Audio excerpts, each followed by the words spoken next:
Good morning. I am Dr. Ross Urich. Welcome to Poseidon Proposers Day.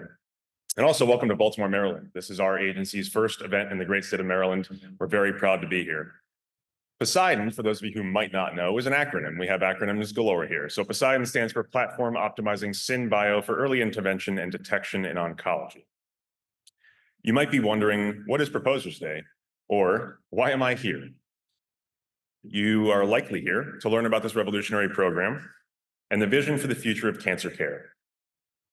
You might also be here to hear from the entire ARPA-H team, including representatives across the federal government. You hopefully are here to interact with and potentially team with the world-renowned experts in medtech, biopharma, health tech, most of whom are represented here in some fashion. But you're also here because you believe, or you want to believe. You believe in a better future for all Americans through Poseidon. You believe that patients come first and deserve better. I do as well. Poseidon is positioned to open the door to a better tomorrow where anyone can screen themselves for cancer at home with an over-the-counter test at their discretion. They can buy back the power to understand when they have cancer and treat and hopefully cure it earlier for 30 cancers using breath or urine. That's a game changer across cancer. But the key to opening that door is synthetic biology, namely sensors and synthetic reporters. Poseidon has two central visions. The first is envisioning a future in which all cancers are detected early while they are still localized to drastically improve the chances of curative treatment and survival. To achieve this goal, Poseidon aims to develop first-in-class, at-home, over-the-counter, synthetic sensor-based MCED tests, notice the E there, for the stage 1 detection of 30-plus solid tumors using breath and/or urine samples. We are building a world, as the Cancer Moonshot describes it, where the word cancer loses its power. If there's one consistent message with Poseidon, it's that this program aims to give everyone the one resource we cannot buy and we all desire: time. Time with your loved ones. Time for patients to take back that power. Time for people to understand how to treat themselves, how to get diagnosed, and how to cure themselves of cancer, but mostly giving people time to do whatever they want. And this program is obviously ambitious. If successful, it could save millions of lives and deliver that world in which the word cancer loses its power. A program like that, like Poseidon, may have its doubters. I'd like to share an apt FDR quote on that exact note. The only limit to our realization of tomorrow will be our doubts of today. So it's time to believe in Poseidon, and believe in a better future through Poseidon. Welcome to Proposers Day. I am thrilled to introduce our first speaker. Dr. Danielle Carnival leads the Cancer Moonshot for the President and First Lady and directs the Health Outcomes team as Deputy Director in the White House Office of Science and Technology Policy. In these roles, she leads the effort to realize the President's vision of ending cancer as we know it and improving American health outcomes for everyone. Without further ado, I'm proud to introduce our distinguished guest speaker, Dr. Carnival.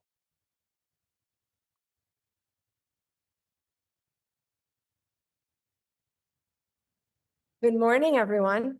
It's good to see some familiar faces. I'm really excited about the announcement today. I wanted to just spend a few minutes talking about how this sits within the broader vision for the Biden Cancer Moonshot.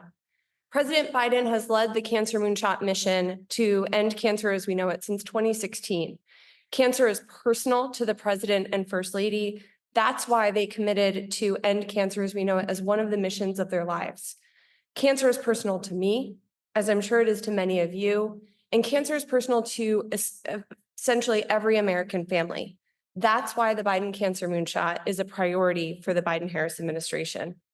The President and First Lady supercharged the Cancer Moonshot as a central effort and set bold but achievable goals to decrease the age, what's the word I'm looking for?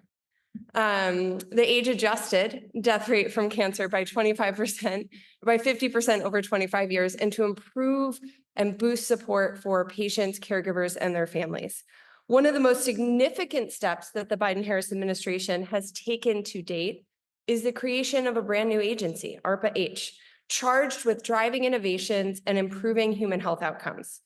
Now, I feel very connected to ARPA-H as I lead the Cancer Moonshot, because both ARPA-H and the Cancer Moonshot were created in the vision of prior challenges that benefited, and I say this as a biochemist, molecular biologist by training, from having to overcome primarily engineering challenges, which might be easier than what we're trying to do here, rather than the biological ones and human ones that we're working on.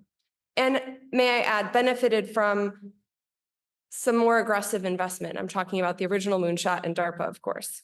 But nevertheless, like ARPA-H, which is on a path to truly deliver for the American people, the Biden Cancer Moonshot has delivered more than 100 actions from across the federal government and nearly 200 additional commitments from across the country, including some in this room, private companies, healthcare providers, research institutions, and patient and advocacy groups. In the area of prevention, for example, unprecedented investment and actions to protect Americans' health. Through the bipartisan infrastructure law, the EPA, the Environmental Protection Agency, dedicated more than $3 billion for cleanup projects at 50 toxic Superfund sites across the country.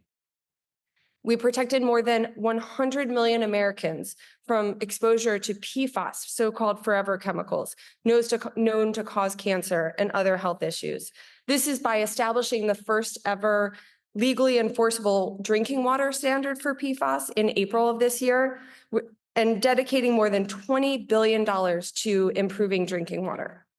We enacted a ban on the last known form of asbestos that was allowed in this country. After decades of attempts, the Biden-Harris administration got it done. And as everyone knows, asbestos has long been linked to several forms of cancer. Expanded programs across the Biden-Harris administration to deliver effective smoking cessation services to more Americans, including veterans who want to quit, and took significant steps as part of the president's national strategy for hunger, nutrition, and health, including as part of cancer prevention. In the area of early detection, in addition to this program today, we rebounded from 10 million pandemic-era missed cancer screenings with a focus on equity, bringing cancer screenings to more communities to rebound from these 10 million missed screenings, delivered a $1 billion commitment from the Centers for Disease Control and Prevention to fund cancer screening programs, reaching underserved communities in every state and many U.S. territories and tribal organizations, created a new program to expand cancer screening and diagnosis at more than 30 federally qualified health centers, which serve medically underserved individuals and communities across the country. Expanded national no-cost coverage for cancer screenings for lung, colorectal, and breast cancer to tens of millions more Americans. In the area of support, which is a huge focus in particular for the First Lady, delivered the first ever reimbursable navigation services and improved access and affordability of cancer care for all Americans. This is new steps to create a code for the first time ever for people on Medicare and Medicaid to be able to get access to someone who will walk them through the many complicated decisions that a cancer diagnosis provides.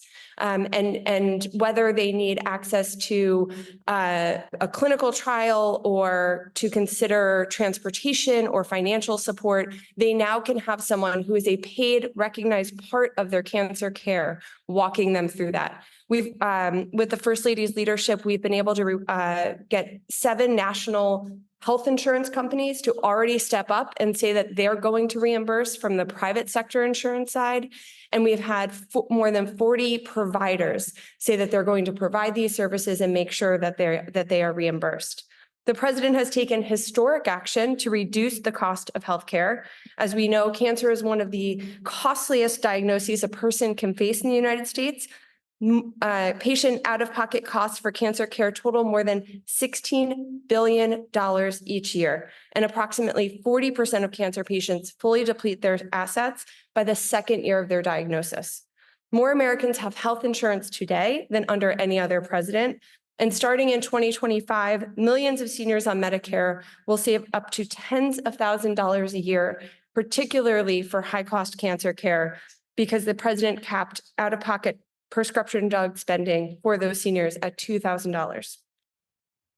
The administration is well on its way to lower the cost of a range of drugs, including cancer drugs, as Medicare negotiates the prices of prescription drugs for the first time ever. We've screened more than 5.6 million veterans for toxic exposures through the President's PACT Act, enacting the most significant expansion of benefits and services for toxic exposed veterans in more than 30 years. And we're working to finalize proposals from the Department of Health and Human Services, Centers for Medicare and Medicaid Services, CMS, that would, for the first time ever, enable Indian Health Services and tribal facilities to receive separate payments to provide high-cost care like cancer care to people on in those tribal communities. In the area of innovation, which I'm sure is of particular interest here, we prioritized innovation for our nation's military service members and veterans facing cancer through brand new VA and DoD investments and research initiatives. We took steps through the FDA and the National Institutes of Health to ensure clinical trials reach more communities and have diverse representation. We supported the next generation of world-class scientists and cancer innovators from across the United States, focused on breakthroughs that will make a difference through a brand new program at the National Cancer Institute, the Cancer Moonshot Scholars Program. And we launched a national NCI clinical trial network to study cancer early detection tests. And I know ARPA-H is working closely with MCI on this to help people deliver new technology that will save and extend lives. Additionally, we created CancerX, a national accelerator. If you're not familiar with it, would love to provide more information to drive progress against cancer. We've already announced 16 startup companies in the areas of clinical research, screening and diagnosis, treatment and management, clinical operations, and patient caregiver and survivor experience. This, and as is very evident today, we delivered on the President's vision for a brand new research agency, ARPA-H, with an initial bipartisan investment of $4 billion. ARPA-H has committed more than $400 million already in cutting-edge programs aimed at ending cancer as we know it. I am so excited about the challenge to which you all are responding today. The innovation you will make possible will truly transform how we detect and therefore improve outcomes for people facing cancer. I started talking about DARPA and the original moonshot. Like those, the work that you'll propose and work on and deliver for the American people will capture the imagination and really show what's possible. When the President and First Lady reignited the Biden Cancer Moonshot in February of 2022, they called on each of us to do our part.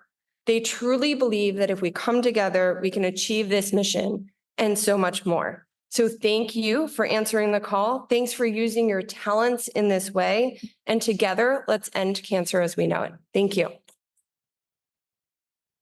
Hi, good morning, everybody. I am here today to welcome you to ARPA-H.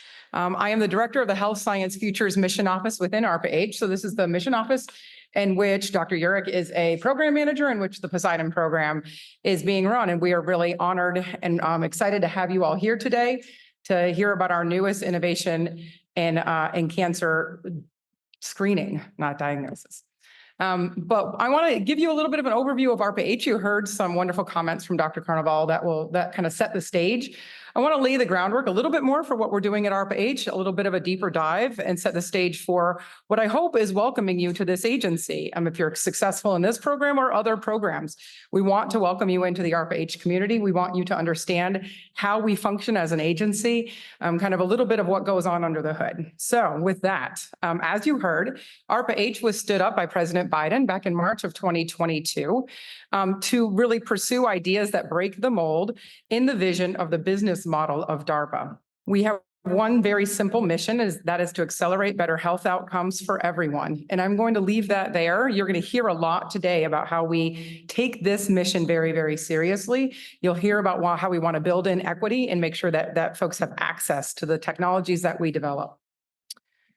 But as you've also heard, ARPA-H was stood up in the vision of DARPA, what DARPA did for national security starting in 1958. And many of us here at ARPA-H came from DARPA to kind of bring that model over here. This is what we want to do for healthcare. So DARPA makes pivotal investments in technologies that can advance national security. DARPA was stood up in response to the Sputnik satellite being launched. It was a very scary moment for the United States, and President Eisenhower said, "We will never be surprised again. I'm going to create an agency that can move nimbly across the government to prevent strategic surprise, but to also create that strategic surprise." That was a very weird kind of saying to me when I came to DARPA, but I really understand it now, and I'm so excited to be able to translate that model into health. So what DARPA does make those pivotal investments on very focused problems. And we're not necessarily dictating a solution, but what we are dictating is an outcome, a very specific outcome. And through those investments, DARPA was able to invest in the early underpinnings of the internet, stealth technology, self-driving cars, and then most recently hit the accelerator on those COVID-19 mRNA vaccines. Given that model and that very focused approach of looking at a focused, defined problem, we want to take that approach and apply it to healthcare. And given how much these technologies that you're seeing here on the screen are ubiquitous in today's world and are becoming more and more ubiquitous, we're really excited to see what the next 20, 30, 40, 60 years holds for the technologies that come out of ARPA-H, including those that come out of the POSEIDON program. ARPA-H has some key features and authorities that really model us after that business model. So when I say we're modeled after the business model, what's the business model? We are a funding agency only. We do not have internal labs. We do not perform any research.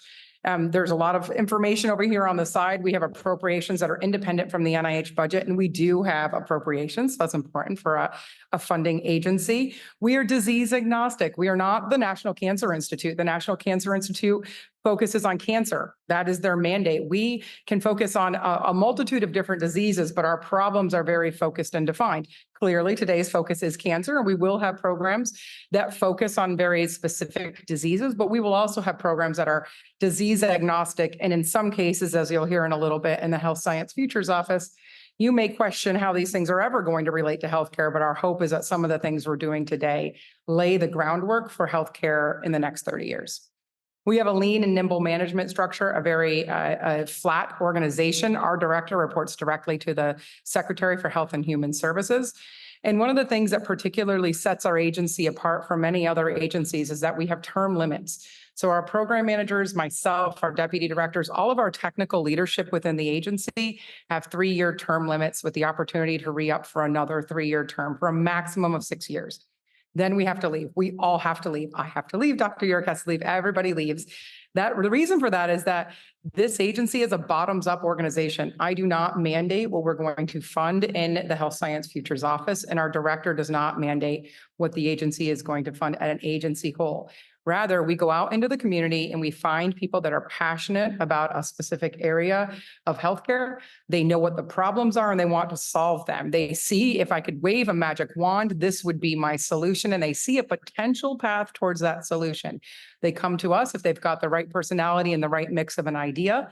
They come to us and they bring us that idea, and if we like it, they become a program manager and they bring those ideas. So given that we're a bottoms-up organization, we're always looking for new, innovative, creative solutions and looking for new ways and new problems to solve. We don't want the same people year after year. So every 6 years, this agency is going to look entirely different. And that's on purpose so that we constantly have new ideas and new thought coming into the agency. We also have flexibility in hiring, but we're very much a problems-based, a problems-focused organization. So we don't fund science for science sake. A win at ARPA-H is not a Nature paper. A Nature paper is a great, great success, but it is not considered the tangible wins that we're looking for. What we're looking for is technologies that make it into the hands of healthcare providers, that make it into the hands of patients, that are used and put out into the field today. And sometimes those come with fantastic scientific advances and insights, and sometimes they just come with overcoming some great engineering challenges. So I've said that we are in a unique agency. And one of the other things that we are looking for is that radical change. So many times it's very easy for people to see what the very next step is in a technology. And they say, okay, I can move that next step. I can move that next bar. I can get the next paper. I can get these students and postdocs out into the field to do what they're going to do with their life. That is not really how ARPA-H functions. What we're looking for is radical change. We want people to take the giant leap. That is a bit of a leap of faith in many times. We recognize that much of what we fund will fail. That is how that's how we're set up. We want to fail.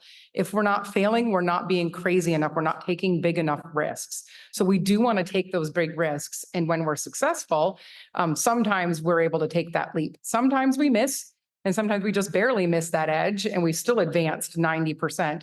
And sometimes we miss spectacularly, but that's the risk that we're willing to take here at this agency. So the ecosystem that ARPA-H works within, as you imagine, we work with our federal partners with the NIH. You're going to hear from some folks from the NCI today. We work with our federal partners, private investors, and non-governmental organizations like the Bill and Melinda Gates Foundation. We also fund what we call our performers. All of you are potential performers in this room. We call the people that we fund performers and not grantees or contractors because we don't give out grants or contracts. We work solely with cooperative agreements and other transaction authorities. And so we use this term performers. We're not looking for dances, but if somebody's got an awesome dance during the lightning talks, we would accept it. So we fund academia, we fund industry, we've fund small labs, small companies, large companies, and all of the above. And what I will say, you're going to hear a lot of this today, is that the problems and the technologies that we're looking for and the problems we're looking to solve are very rarely able to be solved by one entity. We're looking to bring the engineers and the chemists and the biochemists and the cancer biologists together. And oftentimes you may not have all that capability under one roof. And that's why you're here today, is to find the technology, to find the people that you don't have, to team and make consortiums of large teams that come in to solve these problems. Oftentimes our groups that we will fund one prime contractor and they may have 10 subcontractors because it takes a lot of different technical expertise to solve these problems. We also work very closely with patient groups, healthcare providers, the public. A lot of those folks are not here today because we want to focus this meeting solely on the technology and trying to solve this problem. But we will have a forthcoming meeting where we will invite healthcare providers and patient groups and patient advocacy groups to come and hear about what we're planning to do, but also to hear their perspective on what we need, what they need, and what we need to do and implement in this program.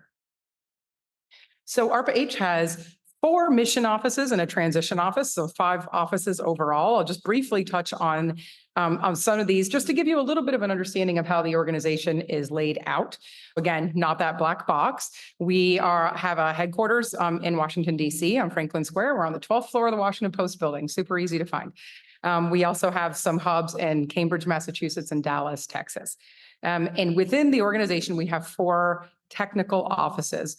The Health Science Futures office that the POSEIDON program lands in, and that is the office that I lead, where we're expanding what's technically possible.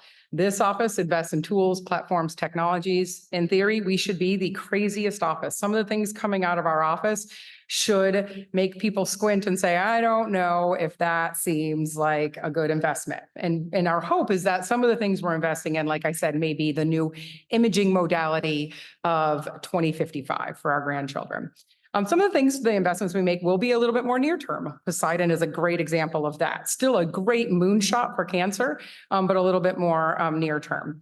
We also have the Scalable Solutions Office looking at making sure that all of the technologies we make reach everybody. Our Proactive Health Office, which is aiming to make sure that people do not become patients in the first place. And our Resilient Systems Office focused on integrating healthcare systems. A lot of our data-focused initiatives will occur in this office. And then finally, we have our Project Accelerator Transition Innovation Office, or PATIO. This is our office that ensures that the technologies that we invest in, way over here on the left-hand side on the crazy slide, actually get in the hands of the patients and healthcare providers. And so they're helping with IP landscapes, helping stand up companies if people need to spin out companies. So they're really providing a lot of that expertise. And you're going to hear from some folks that are kind of associated with that office today. So this last slide, I love to put this slide up. I'm very excited that in another, I would say frankly in another month, that we will need about 6 slides to cover everything that we're doing. Not everything we've done at ARPA-H is on this slide. This gives you a little bit of a feeling for when President Biden stood up the agency in 2022. We got our first director in the fall of 2022, and we launched our first call for proposals in March of 2023. Myself and Dr. Urich, we were brand new when that launch came out in the March of 2023, and Dr. Urich launched our first program, the NITRO program, and is now here with his second program. for Poseidon. The one thing I will add is that many of the things on here are they're starting to be second programs. So program managers have lots of passion, lots of problems they want to solve, and they're going to come in here and they're going to solve those problems for 3 to 6 years. And then they're going to move on. And another program manager will come in and bring their ideas and solutions to these problems. So as you can see, many different great technologies, great programs that we've invested in, a program to transplant eyes, a program to bioprint organs in the lab, cybersecurity in hospitals. So lots of different technologies and a range of technologies that we're investing in. Very excited to have Poseidon over here on the far right-hand side of the slide. And hopefully very excited to welcome many of you to the Poseidon program and to helping us solve these problems. You are the ones that are going to solve this problem. We are just the thinkers in the building. We appreciate your innovation, your creativity, your willingness to take those risks and to go out and find what you don't have. If you say, I could do that only if I had an electrical engineer, let's see if we can find that electrical engineer in this room. So thank you all. I hope you have a great day today. Make lots of great connections and really understand the program. That's what you're here for, is to make connections to each other and to understand what the program is all about. And so you really understand the needs. So thank you all. And I welcome you to ARPA-H and to Poseidon. Thank you. So this QR code is going to pop up a lot today. This will take you to the main page of Poseidon and contain a collection of updates as this continues to roll. So right now you can find our draft solicitation. Soon the final solicitation will be posted. Please read the ISO. The ISO is the former term for the BAA. Regardless, I will say it consistently through the day. Read the ISO, read the ISO, read the ISO. And invariably, someone will not read the ISO and ask a question that was in the ISO. The ISO is written very specifically to the period. So please understand what's in there and also what's not in there. And I'm going to highlight a lot of that today. You can reference it, like I said, in the recording. Everything in this agency starts with a what if. What if a simple test could save millions of lives by catching cancer early? I think we're all aware of the problem, but just to reiterate, accurate detection of stage 1 solid tumors is critical to effectively diagnose and treat cancers. Current screening relies on imaging and/or native biomarkers. There are only 4 USPSTF recommended screening tests: breast, colon, lung, and cervical. There is very poor stage 1 detection for current MCED tests with a calculated PPV of 43%. And they often require a hospital visit, a lab-based test. You have to drive somewhere, and I'll talk about why that is a problem. They also are great at catching later stage diagnoses. Those later stage diagnoses drive mortality and the costs that have been mentioned before. There's about a 2 to 3x increase in patient-related treatment costs for later stage diagnosis versus early stage diagnosis when it could be curative. If you project these out using a collection of economic data points, that amounts to, over the next 30 years, without a Poseidon, 40 million late-stage diagnoses, 29.1 million deaths due to late detection, and about $6.7 trillion in total cancer care costs. So let's shift over to why we're here, the Poseidon future. Everything here relies on synthetic sensors and reporters. Nothing will be endogenous, just to make that crystal clear. This is a recommended screening test for 30 cancers, and I will show you that list of what is negotiable, what is non-negotiable in that list, but it must be at least 30 cancers. We've set the performance bar quite high, and I'll discuss how that fits into the performance metrics of the program so that you can hit those time points should you choose to propose. But the superior stage 1 detection accomplished in this program aims for greater than or equal to, in aggregate, 93%. I've mentioned it before, but this must allow for convenient, at-home, over-the-counter screening at a patient's discretion that is integrated into clinical care. Overall, this will reduce the rates of late diagnosis and death. And if you take the same economic model and put in a stage 1 detection for the 30 cancers that are in this program, or the list of cancers in this program, that amounts to 28.6 million cancers caught earlier in the next 30 years, 10.6 million lives saved, and roughly $2.3 trillion restored to the US economy. The vision here, I think, is fairly straightforward given all that: to develop first-in-class, at-home, synthetic sensor-based MCED tests for the stage 1 detection of 30-plus solid tumors using only breath or urine. This field needs a revolution. Right now, 75% of cancer deaths are due to those late diagnoses. And I'm sure everyone has seen that front page news that that person who's 30 or 35 suddenly has an irregular bowel movement, goes to their doctor. The doctor says it might be IBS, take some fiber, and they have stage 3 colon cancer. They don't fall into a screening algorithm. And that's just one example. What happens to the people who don't fit an elevated risk portfolio? Over the past 20 years, there's been an increase in the cancer incidence for people under the age of 50. That's not to say that this is on the decline. It's continuing to rise. If we catch things at stage 1, that amounts to 1 in 10 dead. If we catch things at stage 4, that is 8.4 in 10 dead. These numbers should speak for themselves. I mentioned the costs were high. This market is booming as well. There is a commercial angle for everything we have to do here because it has to get to the patients. Like Dr. Jenkins said, creating a Nature paper or something that sits in a TTO or on a shelf is not the answer here. This market has a CAGR, a compound annual growth rate, that projects to build it up to about $280 billion. I'm sure any of you in the private sector understand what's at stake here. And like I've mentioned, there are only 4 recommended screening tests.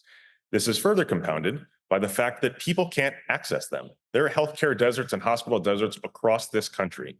So even though there are 4 USPSTF recommended screening tests that could account for 29% of the annual cancer diagnoses, if you look at this map on the far left, anything in blue indicates that somebody has to drive more than 30 minutes to the local hospital. They stack up. So in places of the country that are often overlooked, people might be driving 1, 2, 3, or 4 hours just to go get that blood-based test or that cancer diagnosis in a hospital setting. Why not give them the power at home to screen when they want? Right now, there is lower uptake than we need for even the recommended screening tests. And I want to highlight some key definitions for what this program is and is not. This is a screening test. So everything in pink is where POSEIDON lines up. This is a screening test. This is not a diagnosis. This is not a diagnostic test at all. This gets people into that algorithm, but please make no mistake, we are not diagnosing anyone at home. Similarly, this is not a companion diagnostic test. This is intended for asymptomatic people. This is qualitative, positive, or negative with tissue of origin. There are currently no examples of a precedent in this arena in cancer. So the clinical example is that there is none. POSEIDON will look to create that. It allows and must allow for multiplexing, obviously, with 30 different cancers, and it must be non-invasive. So you'll see in the metrics here, this is everything less than intravenous. You can imagine a collection of administration modalities: intranasal, transdermal, oral, anything you can really dream up as long as it's administrable by a patient at home. I mentioned this, but we're going to keep coming back to the fact that synthetic biology for this program, we believe, is the key. Current MCEDs, MCEDs rely on native tumor shed biomarkers that is a low signal, low half-life, high background noise, poor PPV, and often requires a pretty significant blood draw, even when you have to go to the doctor's office. POSEIDON will generate tunable sensors with synthetic reporters that are high, that have a high signal to noise ratio, and demonstrate first-in-class stage 1 detection using only urine or breath and at-home testing. Those performance metrics, by the way, are the metrics for the program. A stage 1 sensitivity of greater than or equal to 90%, a stage 1 specificity of greater than or equal to 99.9%, and a tissue of origin prediction accuracy of greater than or equal to 95%. This is a moonshot. Why would we settle for anything less? Now, you might be wondering, did you come up with this on your own? Is this just a fun thing you brought to the agency? Yes and no. 2 years ago, I brought this program to the agency, and it was my job talk, like Dr. Jenkins mentioned. But I knew at the time, just like in any other good market analysis, you need to know what people want. You need to know that you're building something for them rather than building a cool toy that is not actually what people desire. So we did that. We did an IRB-approved anonymous survey among 2,600 respondents of all socio-demographic statuses across this country, a very accurate snapshot of what people actually want.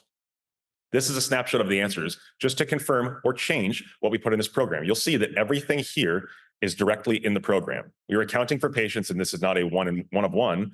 This will happen throughout the program. We want to make sure that patients, patient advocacy groups, and providers have a voice in all of this. It is baked into your metrics. It is also incumbent on me and my accessibility team to make sure that that is happening, that we are accounting for people who need this most.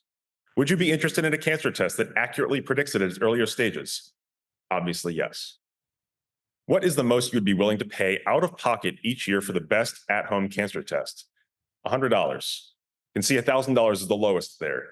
And surprisingly, people didn't just settle for $10. So there was some thought behind that. What are the 3 most important characteristics for this cancer test? Accuracy, early detection, talk to a doctor after the test, and you'll see how all of these things are baked in. Everything here settles on technical areas. So we have 2 technical areas in the program. Technical area 1, sensors and synthetic reporters. They have to be cell-free and or cell-based synthetic biology approaches. Each library, and I'll show you the list, must have 25 solid cancers that are pre-identified. They're in the ISO, read the ISO. They're also here in the slides. This will be recorded, you can see it again. And at least 5 additional cancers that you will select and tell us why. So it amounts to 30 or more. You can be overzealous and choose more if you'd like. There is no extra credit, but that is an A+. Each team must build one breath-based and or urine-based assay for the stage 1 detection and tissue of origin prediction of those 30 cancers. That is not to say that this is only a stage 1 detection modality, but that we want to have those performance metrics as early as stage 1. Each library must meet in vivo, in silico, and in vitro performance metrics, and we'll discuss those in a moment. Now, that's all well and good, but you have to get these things into the body, out of the body, generate the signal, get it to a doctor, get the results to a patient, et cetera, et cetera. That's where TA2 comes into play. Hence the generation of this meeting and making sure everyone can actually crosstalk. Teams must integrate sensors and synthetic reporter libraries from TA1 into an easy-to-use MCED test device kit for those 30+ cancers. 1 breath and or 1 urine. We'll talk about what the permutations are for teaming in a second. Kits must include all hardware and software components required for at-home sensor administration, sample collection, and detection. Remember, this is patient administered. So you have 3 different flavors in your Denny's menu. 1, a urine-based test. Your team could choose to do TA1 and 2, urine-based test. Please note, every team must be doing TA1 and 2. There is no picking and choosing. And importantly, as you'll notice today, I do not team you. We do not team you. We stay completely out of that process. So please do not come up to us and ask, who should I work with? What should I do? That is on you. We are not going to solicit certain teams. We're also not going to guide anyone. So it's up to you to figure out how to accomplish this and put forward your best effort. Option B, breath-based TA1 and 2. Option C, urine-based and breath-based TA1 and 2, the full Monty. Either way, they have to all meet the performance metrics at the bottom of that slide. Non-negotiably, 100% concordance. And here's the cancer list. Now, before anyone starts to ask questions, I want you to know this was determined completely objectively using the SEER data list.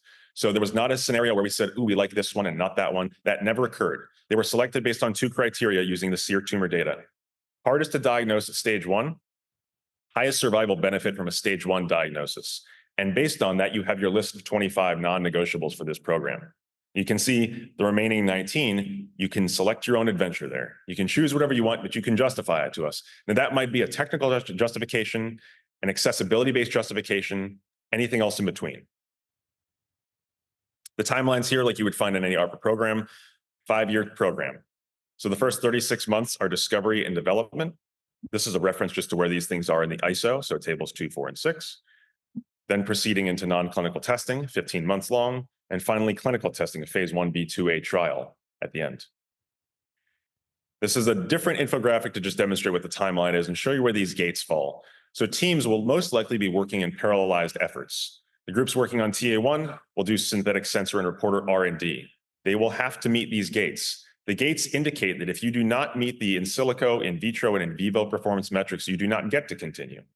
Everything will make sure that by the end of phase 1, by the end of phase 2, and by the end of phase 3, we have a credible test. So this is not, as Dr. Jenkins mentioned, a situation where you get money and you come back in 5 years and let us know what happened. This is very high contact program management. For anyone who's been in the ARPA model or is even within my portfolio, you know, we, much to your chagrin, probably talk to you every week or every month. So this is kind of like a white on rice situation. You are working together with us to make sure that we deliver for the public. The TA2 groups are doing the MCED kit. There is then an in vivo MVP lock period where you're creating your MVP, your minimally viable product, at which point you will then continue to your non-clinical IND enabling studies and then your first in human studies. Now, understanding that this is a burgeoning field, the FDA might change the parameters for how we can go through the regulatory process. This allows the flexibility to do that, but it's still, and I'll talk about this, and so will Dr. Lavik in a moment, it will still allow you to transition post-program. I'll get into that in a second. What does this look like for a patient? It's always great to think about the technical side, but what does a patient have to go through here? We want this to be seamless for them. A patient should be able to purchase this test kit at the site that they believe is most credible for them. A religious facility, a barbershop, a library, the hair salon, a pharmacy, anywhere they want, but at their discretion. They will then download the app and connect to an EHR. They will follow the sensor administration instructions, paper and digital. No clinician is required. They will then administer the sensors. So what you see here is an example of a microneedle patch, a transdermal application that allows them to diffuse those drugs. One possible avenue. It could be breath-based or urine-based. Those sensors then traffic the body. In the presence of cancer, they would release that reporter, essentially that zip code or barcode for that cancer. Waiting for the sensor circulation time is really dependent on your sensor designs.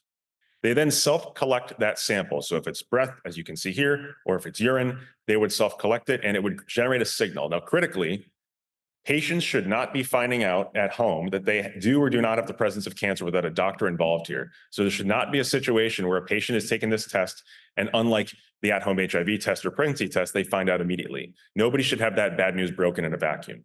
So we want them to be able to connect to an HCP, healthcare provider, within 96 hours, and at the healthcare provider's discretion, let them know, I want you to come into the doctor's office for that result, or I'm comfortable telling you, and a patient should be able to opt in or opt out of that.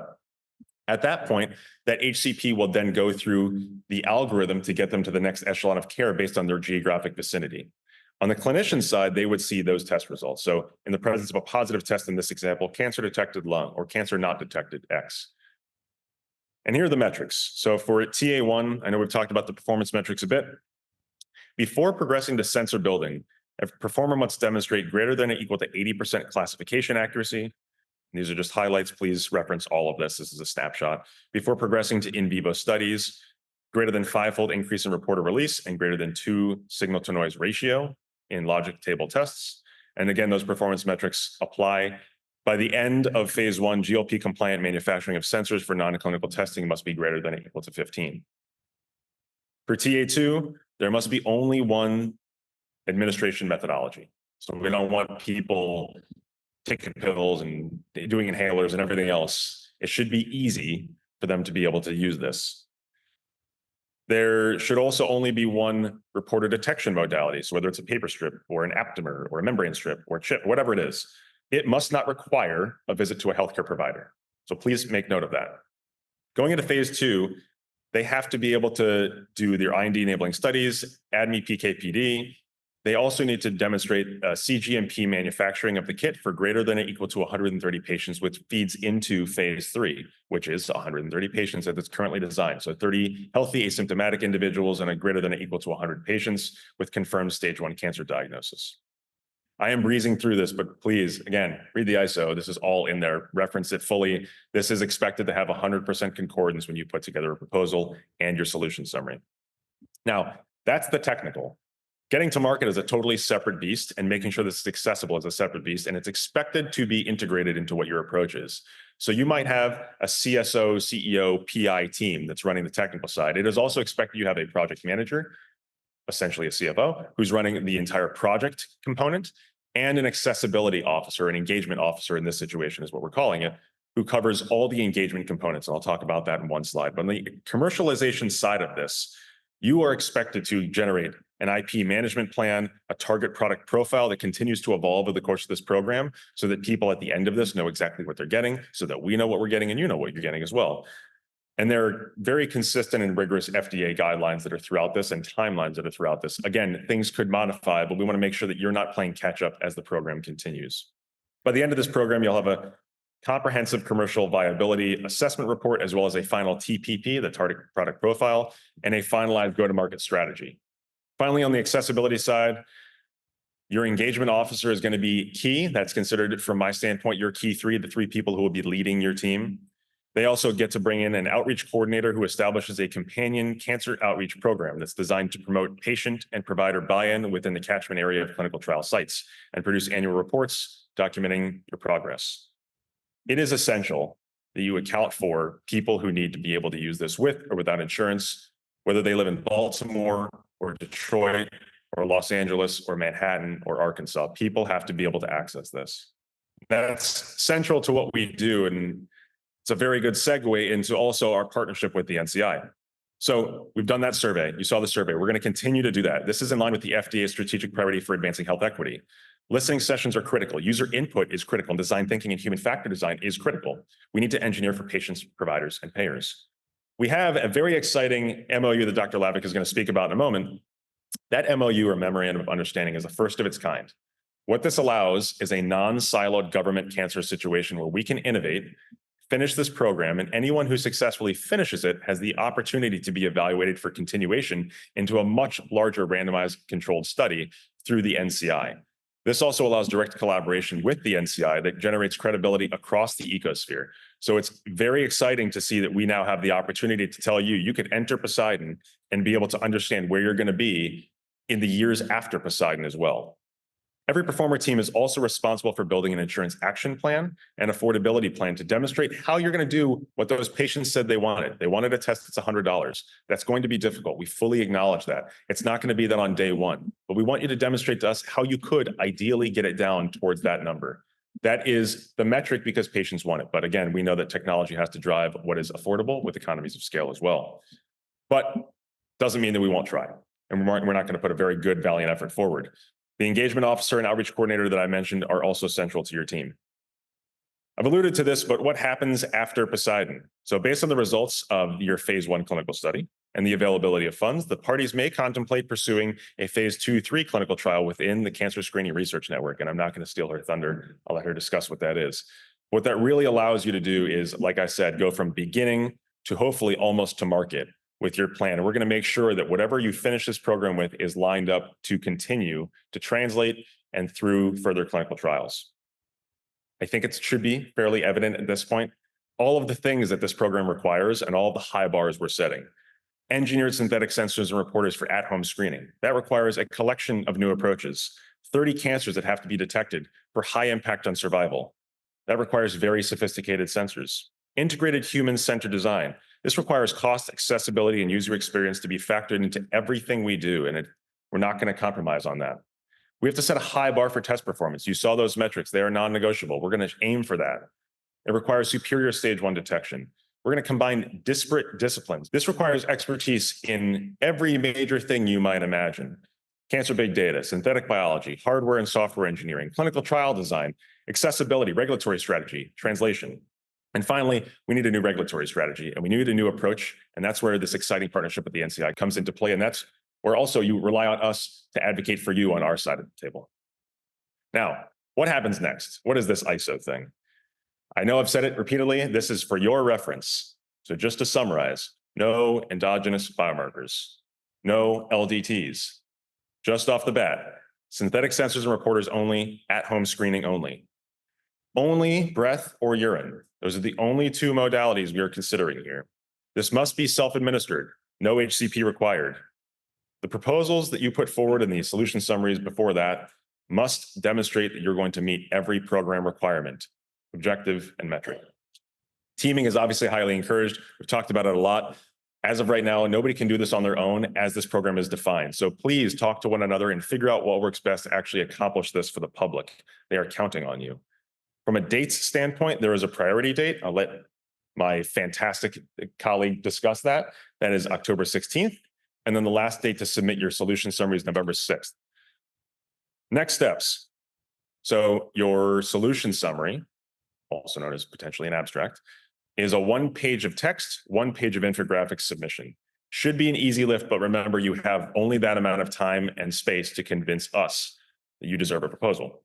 Proposer teams led by a single corporation or commercial entity are favored, but a university or small business can propose with a multi-party teaming agreement. I mentioned the dates, they are still here for your reference. Please do not propose to only one TA. I think I've made it abundantly clear. We will still probably get it. Both TAs, urine, and breath, but both TAs. Do not propose blood, stool, saliva, some matrix therein, and do not exceed the page limit. Now, I want to take a moment before finishing and say that it is not just me up on this stage bringing in this program, kind of announcing it to the world without a phenomenal team behind me. So if you would, I would like to introduce the people who actually support this team. And if you're lucky enough and you're part of the Poseidon program, you'll get to meet them and interact with them. So I have technical experts. I have a finance expert. We have the best agreements officer, contract personnel in the world, and the best accessibility officer, equity officer as well. So Dr. Erdembangi, just stand up. Dr. Patrick Stern, Dr. Ryan Locke, Gina Courtney, Tracy Newsom, and Nikki McCoy, deserving of all the applause. You'll be seeing them throughout the day. They're phenomenal. You'll be hearing from some of them as well. Thank you for your time, and on to the next one. Hello, and thank you, Ross. As he said, I'm Tracy Newsome. I'm the agreements officer for the POSEIDON program. So what that means is I will work with Ross and his team to negotiate the awards with you all, and then I'll ultimately sign them. So I'm going to speak to you a little bit about some more of the ISO details, dig in a little bit more than the high level that Ross provided. But everything I'm going to say is fundamentally in the ISO. I might expand and or provide some background for you, but this is my first personal plug that you will read the ISO. So please, let's dig in then. Okay, in the interest of time, I'm going to treat this slide as almost a mini agenda within my slides. So we're going to be getting into the details of this in the next few slides.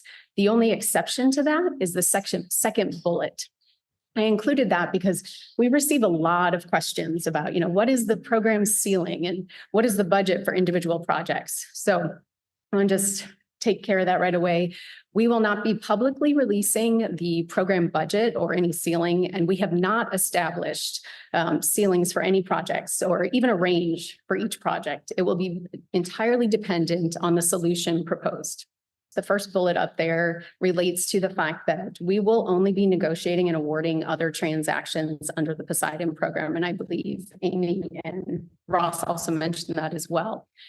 So for those of you who aren't as familiar with other transactions, maybe you've mostly done FAR procurement contracts or financial assistance with grants and cooperative agreements, we want to provide a little bit of explanation. And I think as we go through this, you'll see why at ARPA-H, we anticipate predominantly awarding other transactions. We have quite a large statutory authority. We can award the traditional FAR contracts and financial assistance. We can also do challenges, project intermediary agreements, and also OTs, obviously. We actually have a very broad OT authority, much broader than DoD. But so to jump into some of the characteristics that we think make it so valuable and strategic for us. Well, first, let me say that I put the first bullet because I run into this misconception all the time that OTs are not contracts, but they in fact do meet all of the requirements. All of the elements of a contract are part of an OT. So you would not be inaccurate to call them a contract. We call them OTs. Some people call them OTAs, other transaction agreements. And they are also legally binding agreements, but they are contracts ultimately. So I think we could summarize some of the bullets below that about why we appreciate and value other transactions with flexibility. Other transactions offer us the flexibility to tailor the terms and conditions of the contract to best align with programs and projects like the POSEIDON program. They also allow us to tailor the process, to work with you all, to meet you where you are, and to be able to negotiate and award contracts. Or OTs. Some examples of this, like I think some of the best ways to do the examples is to compare it to some of the more traditional vehicles. So with the FAR contract, if you're working with the Navy, for instance, you are subject to the FAR, the DFARs, and the NMCARs. There's a lot of prescriptive terms and conditions, provisions, clauses, all the associated policies. And one example of that is the certified cost and pricing that is required at a certain threshold. The requirement to be so open kimono with all of your financial data is often untenable for many entities. We don't need to do that with OTs. We still have an inherent obligation to make awards at reasonable prices. So I don't want to give the wrong impression. We still have to do that because we are obligating taxpayer dollars, but we have the flexibility to request and be creative with the information we receive from you in order to make that fair and reasonable determination. Another example on the other traditional side of grants and cooperative agreements. So in DoD, you're probably looking at 2 CFR 200, and for us in HHS, it's 45 CFR Part 75. So again, super prescriptive, not only in the awards, but in how we have to interact with you, the information we're required to request and receive from you. Example there is in financial assistance, also, we can't pay profit in our awards, or there's very limited exceptions where we can, but with other transactions, we can negotiate in a reasonable profit. And I think fundamentally, I guess one of the main differences is that we can negotiate pretty much everything. I mean, there are some baseline requirements, laws that we cannot waive. We would not waive even if we could. But for the most part, we can negotiate everything. Whereas with the traditional vehicles, we're kind of fundamentally just negotiating price. So that's why we really think these are going to be beneficial for all parties. And if you're new to OTs, I think you will see that we will be collaborating and partnering with you a lot more throughout the whole process. Okay, we added this eligibility information. On the summary slide, we note that all non-government entities are invited to participate. And that is largely true, but please look at section 3.0 of the ISO because there is more additional information in there and I'm just providing some high level. These are largely because of questions we've received on previous solicitations. One that is not a question from previous solicitations is the first bullet. I included that because this represents a change in ARPA-H approach. If you've looked at probably ISOs within the last month or so, they will have the same language that the POSEIDON ISO does. But anything probably before that is going to have variability, not only in language, but in the allowability of whether government entities can participate. There's now a prohibition, kind of a general prohibition on FFRDCs and other government entities. So please look at the language. And if you have any questions or concerns, please follow the guidance. It outlines the process very clearly. And you can always submit questions to the Poseidon at ARPA-H.gov box. The second one, SAM registration. This is another foot stomper, just like reading the ISO. There is a time lag, not just for a new SAM registration, but also for renewing one to make sure that it's active. So if you don't know if you have one or if it's active, please check after this event because they are independent of us. We have no influence over SAM timelines. A couple of things to note related to this is that only the performer / the awardee really needs to be registered in SAM. So if you're proposing to propose through a traditional prime sub, only the prime needs to have that SAM registration. With a multi-teaming agreement approach, you would have to select one entity, and that is the entity who's on the award, because what that means is they're getting the electronic payment through our systems. And so they have to have this. This is something else that we cannot waive to make awards. So please jump on it. The second sub bullet kind of is a question we've received a lot in the past, and it's probably due to us being a little bit different than NIH or other HHS entities, but just want to clarify, principal investigators are not entities. They are senior or key personnel. Unless they have their own SAM registration, which I have yet to see. But we receive a lot of questions about them receiving awards directly. And so from an ARPA-H perspective, they do not receive awards. They are a senior key personnel. The next one, we also receive a lot of questions about foreign entities. And the short answer is that for the most part, we can award to foreign entities, domestic and foreign entities. There are two statutes that shape that a little bit, kind of some nuances.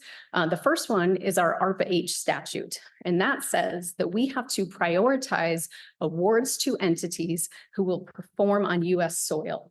So notably, it does not say that we have to prioritize awards to domestic entities, just that they will perform on US soil.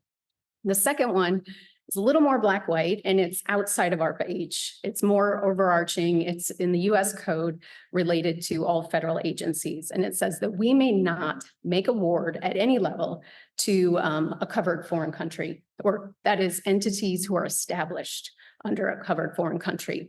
So if you had planned to potentially partner with a subawardee or something in one of those 4 covered foreign countries that they're established under that, please review 3.1.2 in the solicitation and probably just re-strategize.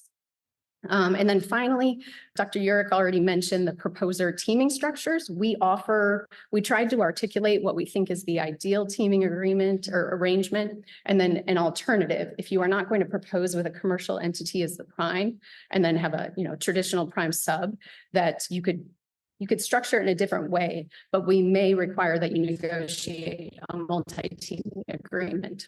So again, please look at the ISO. If I have not answered your questions, please submit a question. And maybe now, it can be as specific as possible so we can provide a very specific answer. Okay, now into the heart of the submission and selection process. So this is extremely important, and this varies somewhat from the or varies within the ARPA-H ISOs. I've seen it both ways.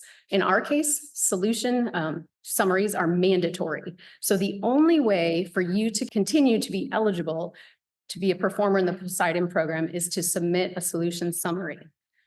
Further, because we have added, we're trying out a priority submission date, the only way to ensure you will be considered is if you submit your solution summary by October 16th. We are leaving the solicitation open until November 6th, so you still can submit solution summaries, but the government does not have to consider them. So if it's in our best interest, we may look at that grouping of solution summaries, but I think it's apparent here that we're really excited about this program. And we think based on the responses we've received so far that y'all, are super excited too, and that we're going to have an enormous response with a lot of really high quality submissions. So if we receive a sufficient amount of submissions by the priority date, we may not consider those submitted after the fact. And we don't have to. It's only if it's in our best interest. So again, it's mandatory, and to ensure you are considered and eligible to participate further, you may want to submit by this priority date. When you're looking to submit your solution summary, please look at the guidance in section 4 of the ISO, as well as Appendix B. I think we tried to at least very clearly articulate it. I know Ross had some info about the page limitations and things like that. We have a lot of information in there, including that Appendix A is a required submission, or needs to be included in both submissions. Appendix A also relates to the fact that we think we're going to receive an enormous response from this. And we want to make sure that we're best using government resources, and also that we're being very transparent with all of you, because we recognize a lot of time and effort has to go in to develop your proposals at the abstract or solution summary stage, and then also at the full proposal stage. So Appendix A, the eligibility and conformance sheet, is designed as a checklist for both you and us. So as you're going through and preparing your solution, you have to go through, you can't add or edit it, you have to select it. And that will hopefully tell you that, perhaps if, even though you're doing amazing science, maybe it doesn't fit within the confines of our program. So then you can make that decision of whether you want to submit. We will be using it to determine if you have a conforming submission. If it's non-conforming, we likely will not review it. That's what our current plan is, not to review or evaluate any submissions that do not conform. Assuming it's conforming within the context of the evaluation criteria in the solicitation. So that's criteria 1 through 3. And what we mean by that language is that it's not a formal evaluation like the full proposal is, but we want you to understand we're not introducing any new evaluation or review criteria. It's still within that context. It's just to the degree that's possible with only a 2-page submission. So it's relative. And then all submissions, actually, not just the eligible ones, all submissions received by the priority submission date will receive a response. You will either be notified if your submission was found to be non-conforming and it's not eligible to be considered further. The other alternative is if it was conforming, you'll be receiving a feedback response that at a minimum includes our recommendation that either we're encouraging you to submit a full proposal or we're discouraging it. Regardless of our recommendation, you are eligible and able to submit a full proposal if you want to. So at the time when we're giving you that email with the feedback to encourage or discourage, we'll also include some templates for the full proposal due date, and some other information like about the solution pitches. So assuming you've received that feedback email, regardless of what the recommendation was, you are eligible to submit the full proposal. Please use section 4 of the ISO again and look at Appendix C this time to be submitting your full proposal. Appendix A is required again, as well as all the templates we will be sending you, such as the pitch deck and the cost proposal spreadsheet. This will involve, assuming it's a conforming submission, your full proposal will receive a formal evaluation against all 3 evaluation criteria. The one note to that is, again, related to our desire to expeditiously award this urgent program and effectively manage our resources. If your proposal is found to be not selectable solely based on criterion 1, so that is, it lacks scientific and technical merit, within the context of that criteria, no overall judgments, but within the context of our solicitation, it lacks the scientific and technical merit. We may not continue the evaluation. We may stop our documentation and evaluation there. And you would be notified of that. You would be aware of that. So some highlights on the process is that, and I didn't mention this previously, both submission types, they're evaluated independently, either within the context of and or directly against the evaluation criteria. At no point are they compared with other submissions. And finally, you will receive notifications as quickly as possible, whether it's one of non-conformance and our determination related to that, or a review and evaluation feedback. Okay, the evaluation criteria, I won't read this one to you, but I would suggest that you read it in the ISO because we did tailor the evaluation factors, the evaluation criteria to the program. So they will not look the same as in other ISOs. And I think a really perfect example is the commercialization plan. The fact that we are going to be assessing your commercialization strategy in criterion 1, that's a reflection, as Amy said before, our mission is to accelerate better health outcomes for everyone. At a simplistic level, that means we are not doing research for research's sake. There's goodness there, but it's not our gig. So that's reflected not only in the design of the program, the metrics, it's also reflected in the evaluation criteria. We really wanted to emphasize that so that we're getting the most effective solutions. The second thing I'll note, because we received a lot of questions in previous solicitations also, is that in criterion 2, we get a lot of questions about what if I don't have a project manager, or what if I don't have this key personnel yet, because I'm not going to hire them unless I receive award. So the response is kind of two-part. I mean, you can't provide information you don't have, and we certainly don't want you making someone up because that doesn't help any of us. At the same time, our ability to review and or evaluate your solution is dependent on the level of information you can provide. That's partially what helps you demonstrate that you're capable of, successfully accomplishing the solution you're proposing. So it's kind of that two-part answer, but certainly you can't provide what you don't have. I won't go into price cost analysis because the illustrious Gina Courtney will be going into that in a lot of detail right after my next slide. So I think that is it. So my final slide, I think the most important thing in here today, and I know Ross already mentioned this, but we're aware that we have a draft ISO on the street right now, and we're hoping to have the final ISO in the next couple of days. We do not expect many changes at all, very, very minor changes. So if you heard anything that I said, that someone else said, or someone says after me that you think conflicts or contradicts anything that's written there, please submit it in writing, because the ISO, and that is the final ISO, none of the drafts will be binding. The final ISO is what is binding. So again, contact us with any questions or concerns. The only way the ISO will change is via written amendment, and we'll post that publicly for everyone to see. Similarly, with the questions, if you submit a question, you'll likely receive an auto response just saying, thank you for your interest or your inquiry.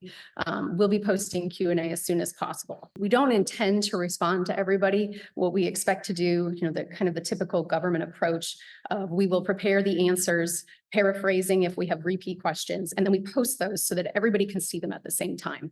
Two final things is the of course, check SAM, please, after this event to make sure you can get that process started if it's applicable. And then I don't know if I mentioned it, but I think the last thing I'll say is please read the ISO. Turn over to Gina.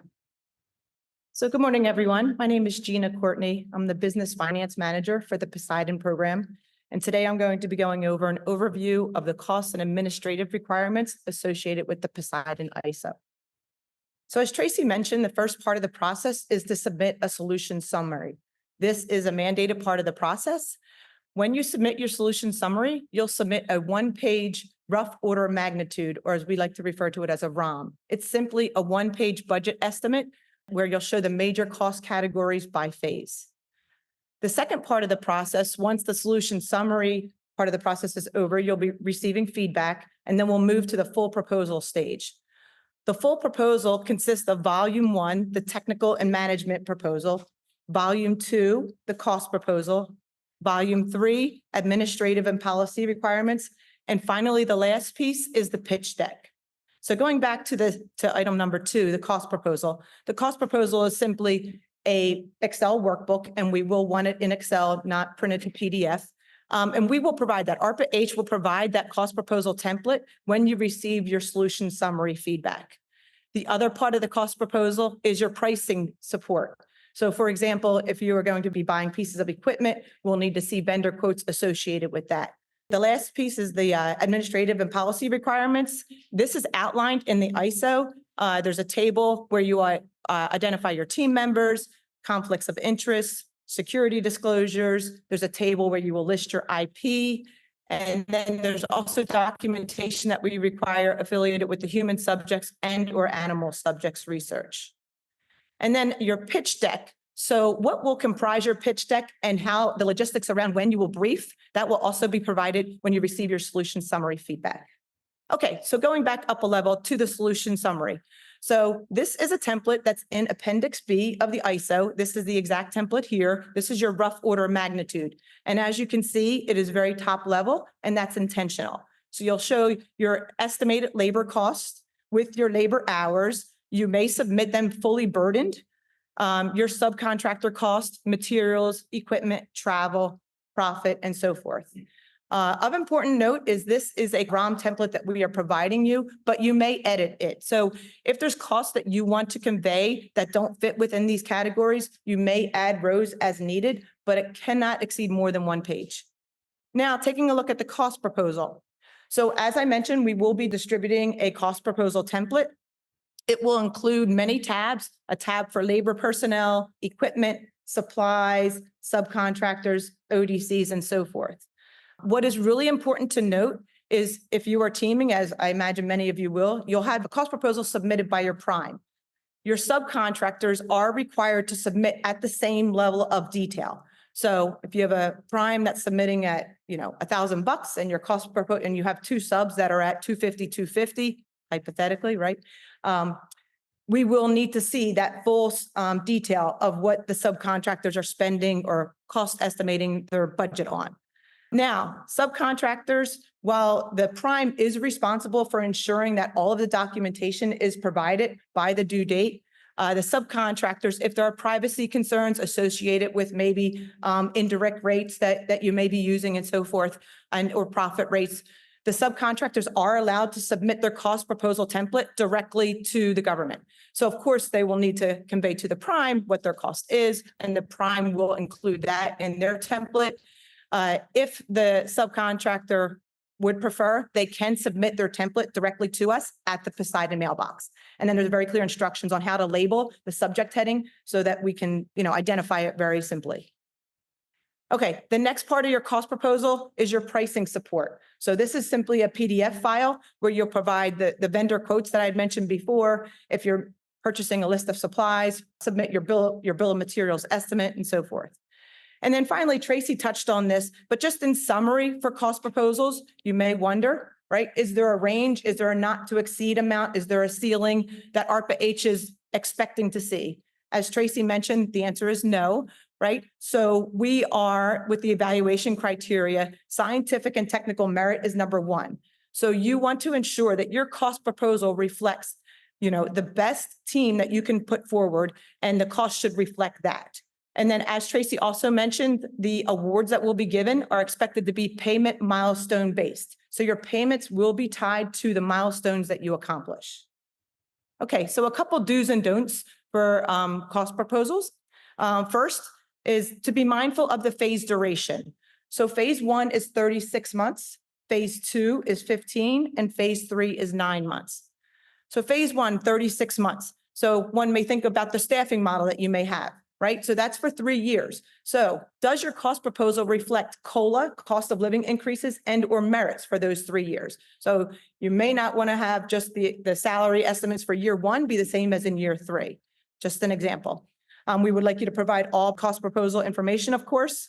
And we would like to see clearly, what are you asking from ARPA-H and what are you cost or resource sharing?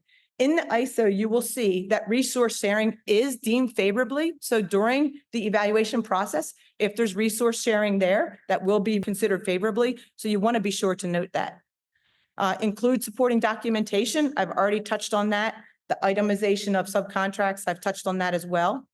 If you have consultants, they don't need to submit their own separate cost proposal, but we would need to see in your pricing support an agreement with your consultant so we can see supporting justification to show the labor rate.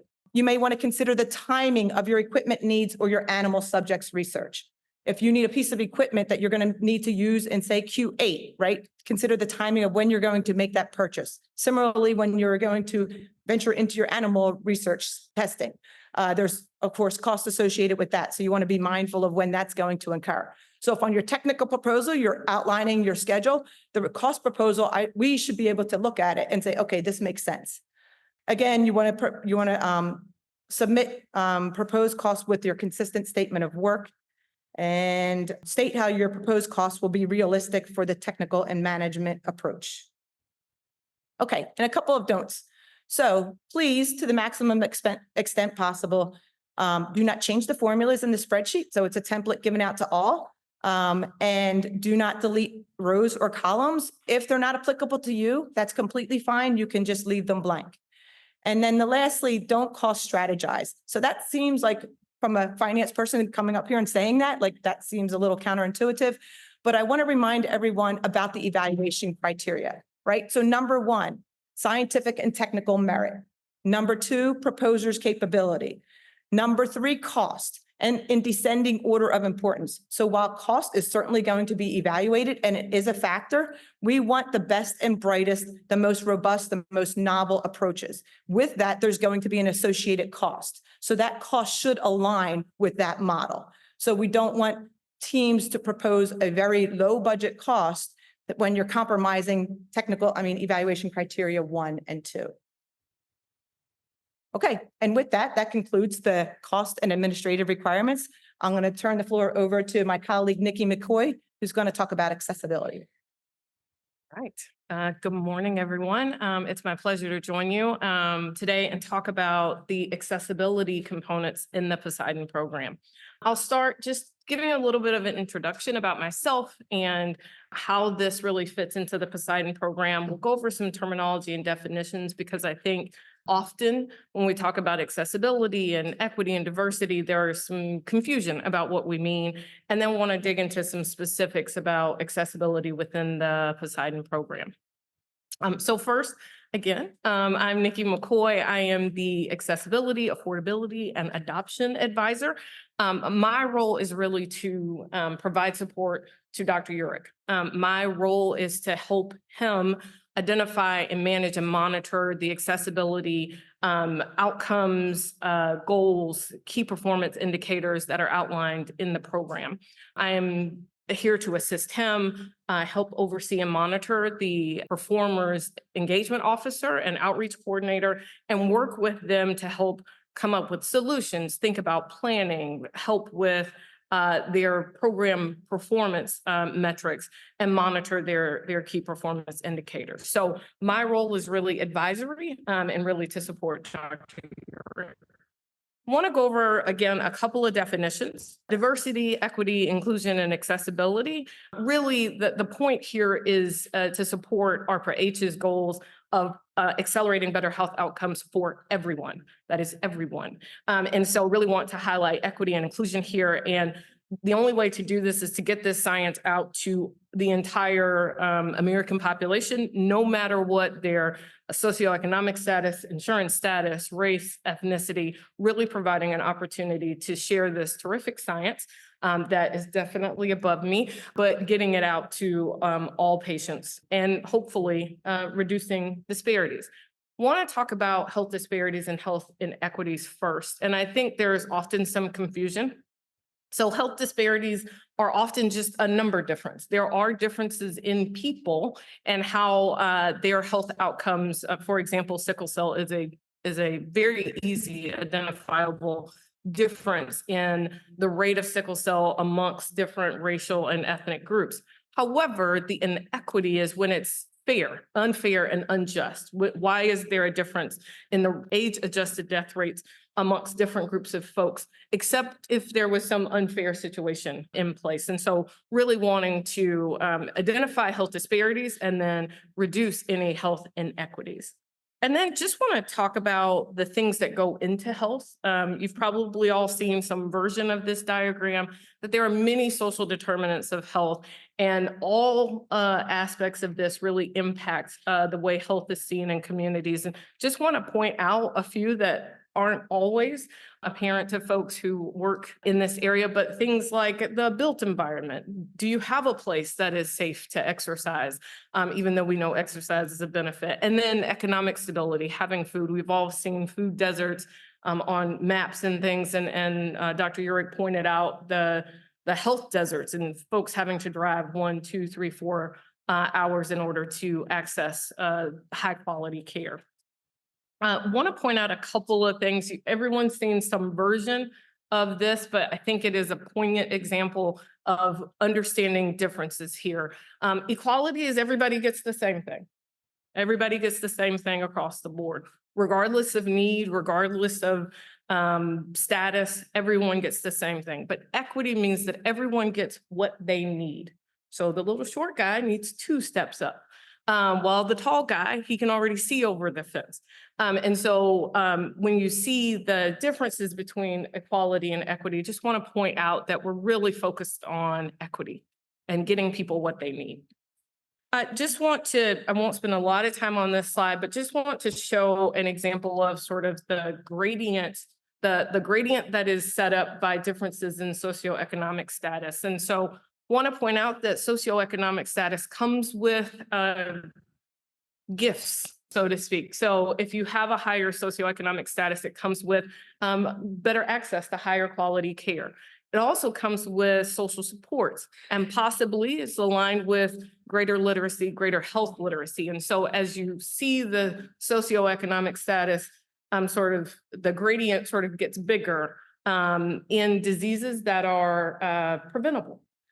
And so you'll see there are differences here. And one prime example I'll show in this is cholesterol. So there was a time where the folks who had high cholesterol were actually the wealthiest folks.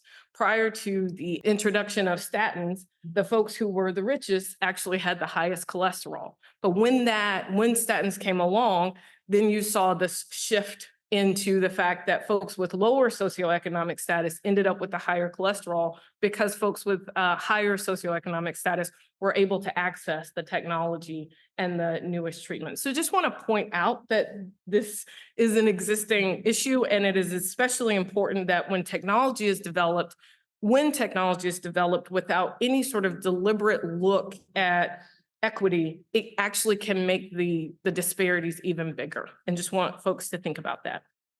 So within Poseidon, and I will be quick, within Poseidon, want to point out some key pieces here. So potential performers are required to have an engagement officer and an outreach coordinator.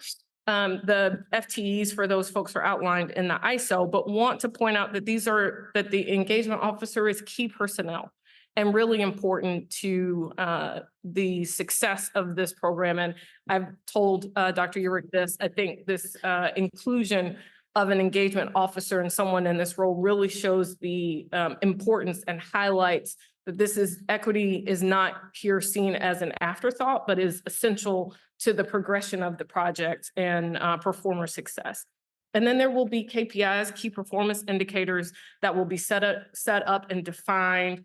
As has already been mentioned, there are listening sessions across various demographic groups where cancer is those communities that are most impacted by cancer will be the groups that we want to have participate in the listening sessions. And the cancer outreach program, which really talks about product design and user experience and adoption of the test, is going to be important, as well as an affordability and insurance action plan, which really talks about how you might reach the goal of the ideal pricing of less than or equal to $100.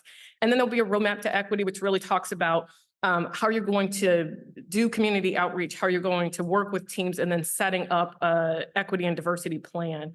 We will work together. So my role in this is also to work under the guidance and with advisement to Ross with performers and really having regular touch points in order to really talk about your progress and ways that you are working on engagement with your communities, developing a project plan, and then starting to implement, having those accessibility KPIs defined, and then talking about a plan of how you're going to implement that. And here is the next sort of implementation. So getting your learning sessions, taking the learnings from those listening sessions in order to develop your cancer outreach program and how you'll work with your insurance action plan. The survey that Ross mentions is a point of pride for all of us on the team. We do see that as being something that will continue gathering information from communities most impacted. And then there is regular reporting, your roadmap to equity, summary reports, and then getting ready for hopefully clinical trials and working with the submission to the FDA. And again, want to support all performers and the engagement officers and working with them with regular touch points. And then phase 2 is the continuation of that work, really enforcing those accessibility KPIs, really talking about and pinning down your clinical trial requirements. And then again, the cancer outreach program is really to talk about how you're going to do this work at your clinical trial sites. What you can't, and as a tip, in addition to read the ISO, I will also say, second message for me as the accessibility person here, is you cannot just come up with a great clinical trial and then plop it into a community. That is not going to work. And so you really want to think about how you're going to engage your communities, how you're going to get folks interested and excited about this work before there is a clinical trial. You can't have your protocol already written and then think about, well, how might this impact communities? And so I will end and look forward to talking to many of you today and in the future. Thank you so much. You've probably seen now unequivocally and unflinchingly, this is the best team in the business. So another round of applause for everyone on the team and for Dr. Jenkins and Dr. Carnival as well. Thank you.